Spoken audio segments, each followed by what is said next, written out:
Whatcha Doin Otaku? I am the AC, and I'm going to talk about the second season of Seven Seeds. It came out on Netflix on March 26th, and if you haven't seen the first season, kind of weird that you're watching a video about the second season. But just so you know what it's a little about, in case you're a little foggy in the memory, it's about a meteor is coming that could potentially destroy Earth. It does. 5 groups of 7 are kind of stored in this chronic preservation thing. That way, sometime in the future, they're popped back out and, I guess, resettle Earth. And the first season is pretty much all about all the teams are finally awake. You know, they're all named after seasons. There's autumn, winter, spring, and then there's summer A and summer B. It's all about them running each other, getting separated, blah, blah, blah, blah, blah, doing all this stuff. There's conflict, and this season picks up where, like I said, you should probably watch season 1, otherwise you're not going to know what I'm talking about. This season picks up right after Hana is swept away in the underground river, creek, stream, whatever they call it.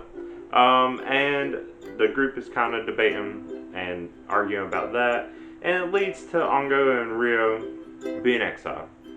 And this makes also Aramaki leaves with Ayu.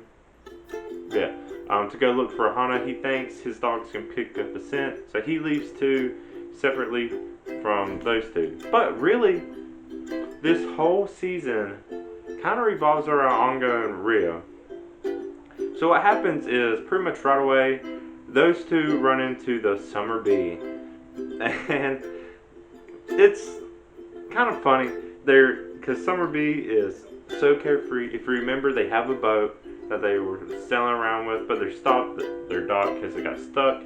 And yeah, the carefree attitude of summer bee makes Ongo and Ryo think this is some kind of trap. I don't know. It's really just them being dumb. But there is a weird thing where Natsu reminds Ongo of Shigeru. So he starts becoming more protective of Natsu. And this is kind of what the whole season is about, is these two. You really don't see much of anyone else. You get like another clip of Aramaki, and you get to see Hana, like, again, halfway through, which is weird, but she does meet these like adorable pigs. They're so fucking cute, and she hangs with them for a while, and her whole trip is like becoming more with one nature and getting to see the beauty of this world, but also the danger and all this stuff. But she really doesn't do anything. It's all about Ongo and Ryo kind of being more humanized as they get to know the Summer Bee team more. But they also realize Summer Bee are the dropouts, and they can't really do anything themselves. They kind of just have been surviving off of dumb luck. And there's kind of 2 conflicts that ends up happening in this season. First is Ryo decides to start testing it looks like he's testing the Summer Bee group. He keeps putting them in danger, but Ongo ends up saving them. Now, the more I watched it, and this might be the case anyways, and it just makes it seem like it was kind of mysterious to me. It seems like Ryo's also mainly more testing Ongo, because Ongo's the one saving all of them. And if I remember correctly, Ryo's kind of thinking, for Ongo, pushing Ongo to be the one to save him. And it's Ryo that's making this entire season interesting, because unlike the first season, they have a more structured or more focused direction with this season. It's not all over the place, kind of. There is a little bit of switch in perspective, but it's really not that much. It's all Summer Bee and Ongo and Ryo for most of it. And the other conflict that happens is they find this huge ship, and first it goes vertical. That's the first, and they get split up. They're all lost, trying to figure out this new ship. The other thing is there's nukes, and this is, I guess, the main conflict. They spend the last third of the season, maybe a little bit more, just on the ship. So that's pretty much what most of the focus is on. They're worried the nukes on the ship are going to go off because they find out we're recording. But there's also another thing of iron-eating bacteria that are slowly starting to be more active. And it's interesting. Really, this whole ship of trying to deactivate the ship and get out kind of reminds me of a whole like video game level. Like, it's a really similar idea of what you see, because there's 4 terminals. They have to get to the terminals, then they have to like figure out a question about the person who was in control of that terminal. Then they also have to put in a code, and it's all of them going in. It all happens really quick, but like it seems something that would get dragged out in a video game, which, you know, could be interesting. They do it really quick, so it's not like it's really that important. But it's really, this whole ship is more of a humanizing experience for Ongo and Ryo, both of them. Ongo's finally able to kind of get over Shigeru's death, kind of, and Ryo's starting to realize maybe Summer B isn't as worthless. And they talk about how this whole trip wasn't worthless because you still learn more stuff, and it's definitely not worth it when you realize how much it humanizes Ongo and Ryo, because Ongo seems awkward, Ryo seems actually, you know, more comfortable around people, when it's actually Ryo's more mischievous, and Ongo is kind of just suffering internally himself.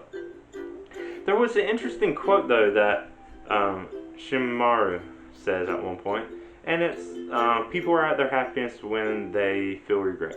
And this seems like a weird quote, and I was like, at first I understood it, but I thought about it more, and then he explains it later on, and it's like, when people have something they regret, that's all they focus on.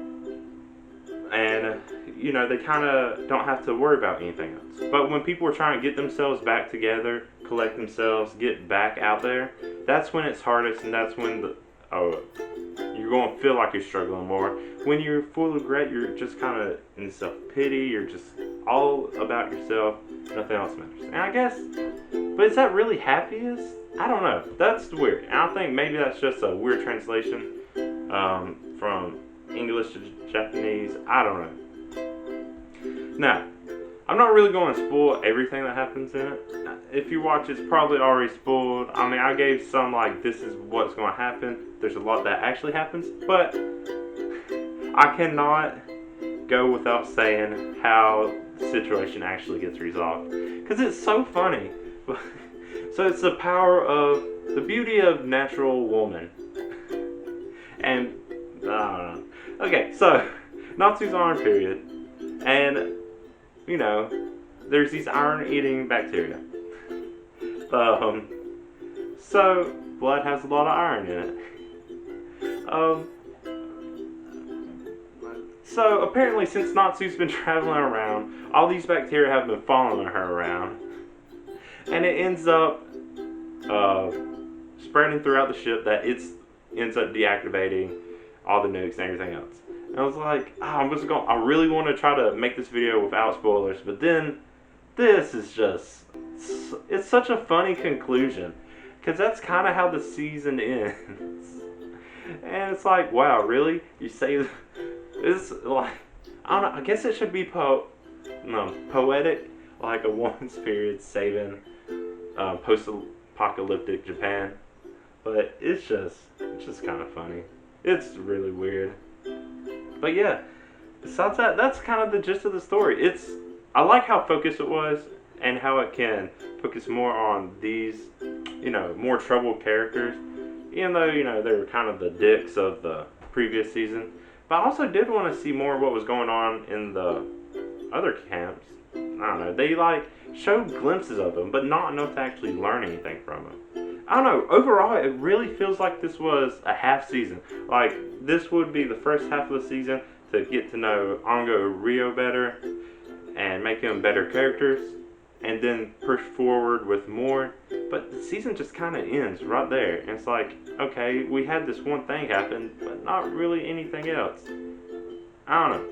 But besides that, the only other thing I have to say is the English dubbing of this is awful. It's so bad. It's just, it was weird. You get used to it if you listen to it, but it was weird. I don't know.